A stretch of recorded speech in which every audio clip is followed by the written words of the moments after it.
Hey guys, welcome back to another video. In this video, I am going to be showing you guys 4 different AFK money-making methods.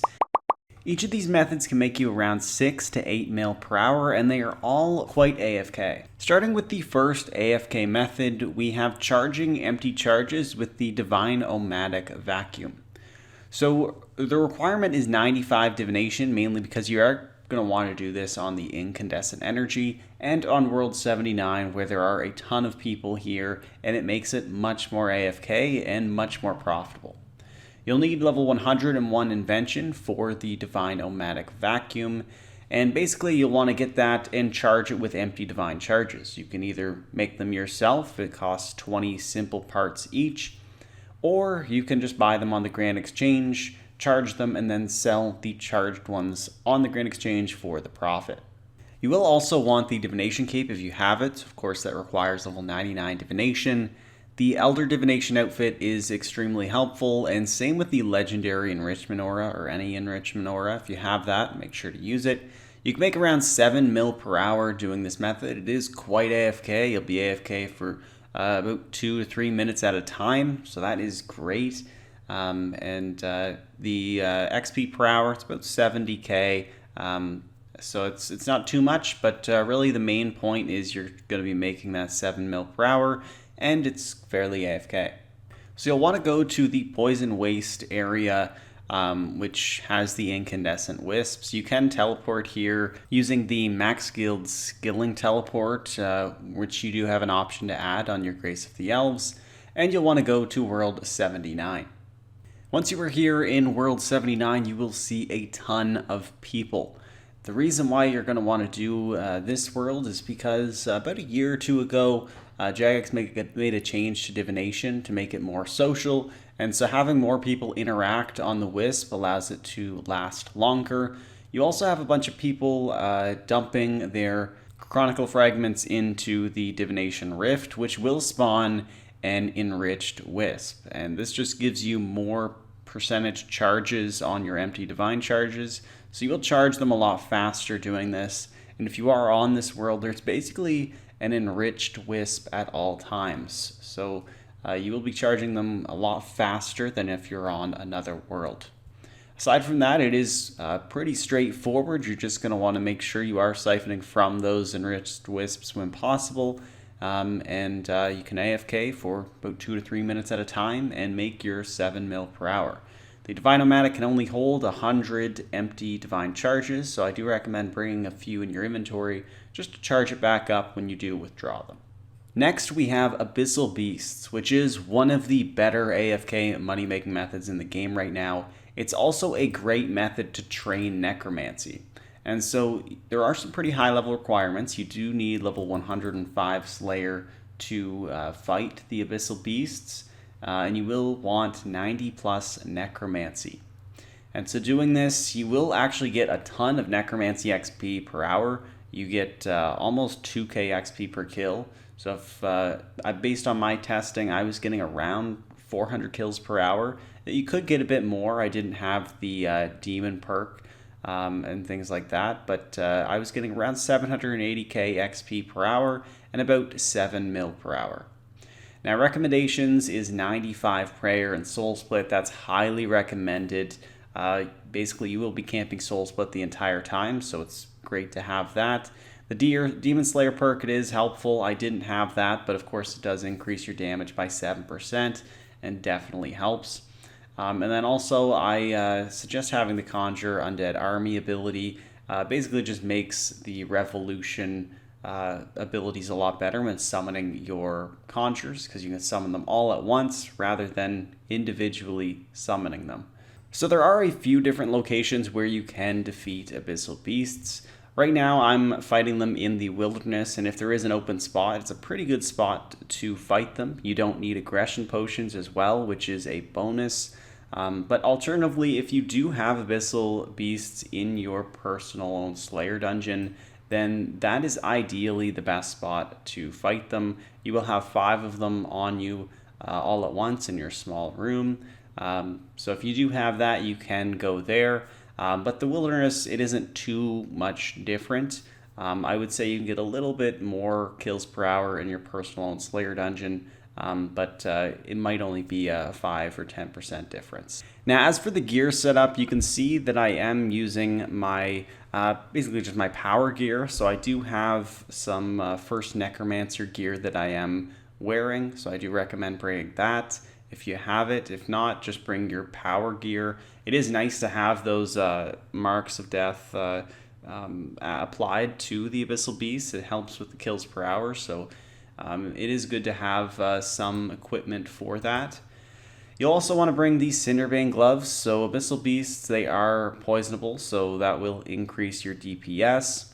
As for the amulet, you could bring an Essence of Finality. That's probably what you would bring if you're going for XP, but it is quite costly to upkeep that. So if you do have an Amulet of Souls, that would be pretty good to use. The upkeep isn't too much, and it helps with Soul Split. But you can see that I'm just using the Blood Amulet of Fury, so that's also another option. You do get some passive health off of that as well. Because Abyssal Beasts, they do hit quite hard. You are going to be healing quite a bit if you do have Soul Split active, and your Ghost is going to be healing you. And then, as you can see in my action bar down below, I do have Blood Siphon in there as well in the rotation. So for me, I was adjusting the ability rotations a little bit, but I preferred having my Conjure Undead army first, so that way you're spawning all your Conjures at once when possible, since they all have the same spawn time or same length. It is quite helpful now because once they all die, you'll just spawn them all again, so it's great for evolution.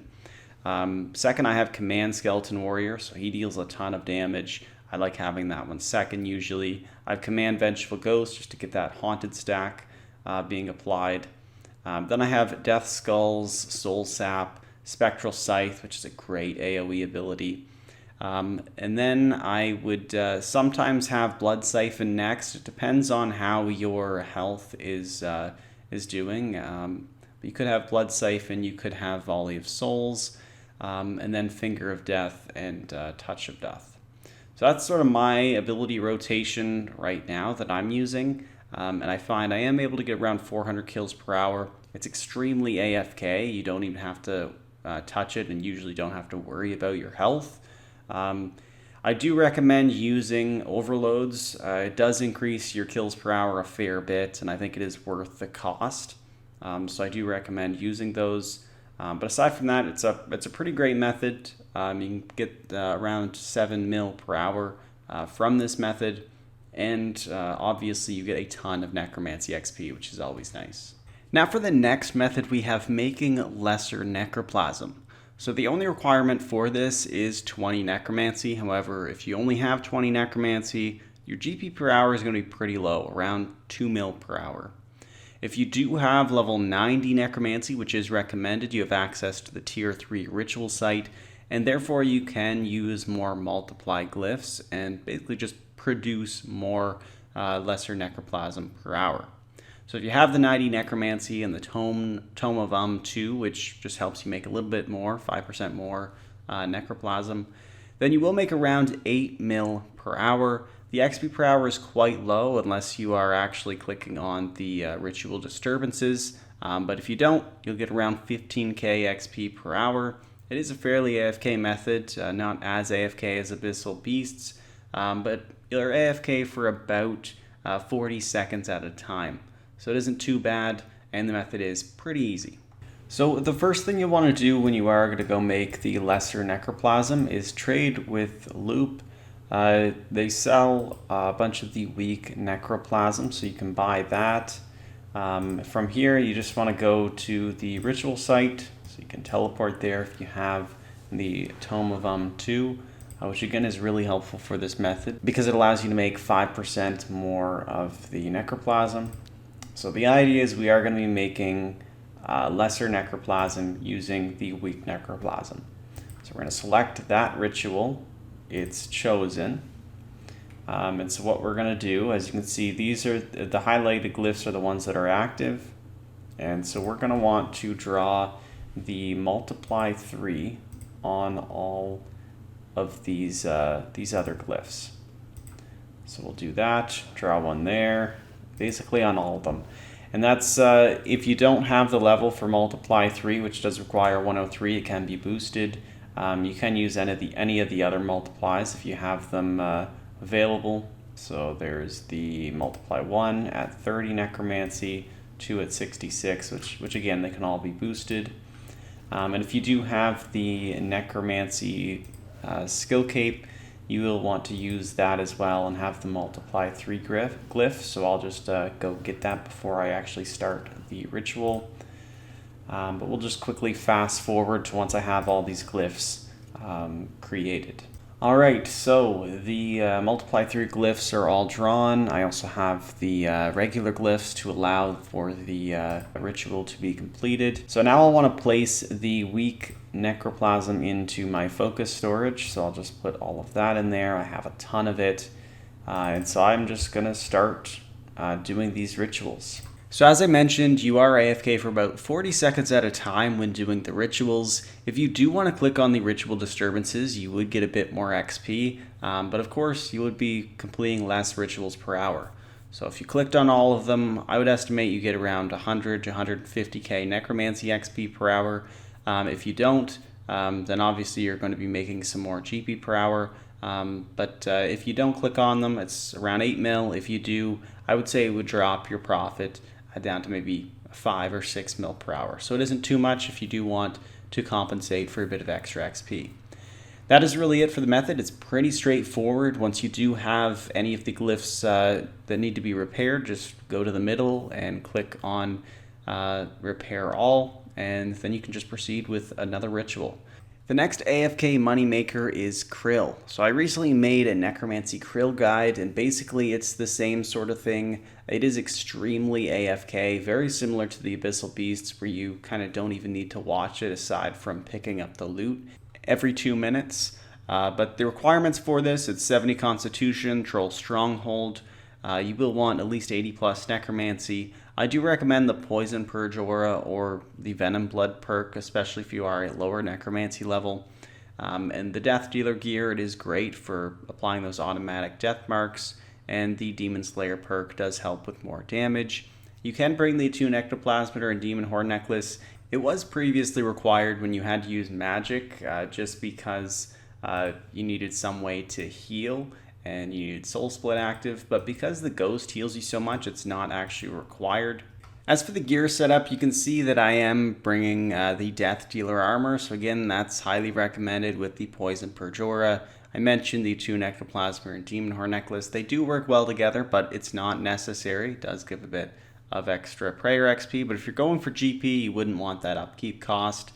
And then I also have the Spring Cleaner, Magic Notepaper, and make sure to bring the Ectoplasm. As you can see, this is the ability bar that I use for the kills. So I have Revolution plus on, and I want to conjure my Undead Army, use the Skeleton Warrior, and command Vengeful Ghost. And then Death Skulls, if using the Zuck Cape. If not, just remove it from the action bar. And then you're going to follow that up with Touch of Death, Soul Sap, Volley of Souls, and Finger of Death. Now, if you do have all of those requirements and you are using a similar action bar to mine, then you'll just want to stand in the middle of the room and you can just AFK. I'm not using any prayer in this clip, so that's another thing. Using the prayer actually makes K'ril hit a bit harder, so it's not bad not using it.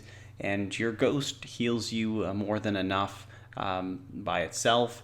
I do have the Poison Purge Aura on, so I am getting healed by the poison. Alternatively, you could just use the Vampirism Aura or something like that. But this method, it is pretty good. As I mentioned, the only active part about it is making sure that you're not missing out on a drop, which does despawn after 2 minutes. So you'll need to just keep an eye on the screen and pick up whatever you want within 2 minutes. The GP per hour for this method, it's right around 6 mil per hour. So it is pretty decent. You're also going to be getting Marks of War and some pretty decent Necromancy XP as well. So the Necromancy XP is around 350k. So overall, it's a pretty good AFK method and one that I like doing from time to time. And so those are all of the AFK methods that I have for you in this guide. I really hope you found the guide helpful and that you are able to use at least one or two of these methods.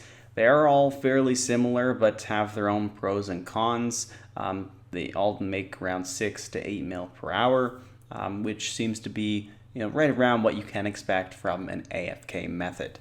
I will say that my favorite AFK method in this guide is the Abyssal Beasts. It gives you a ton of Necromancy XP per hour. It's actually the best AFK method for training Necromancy.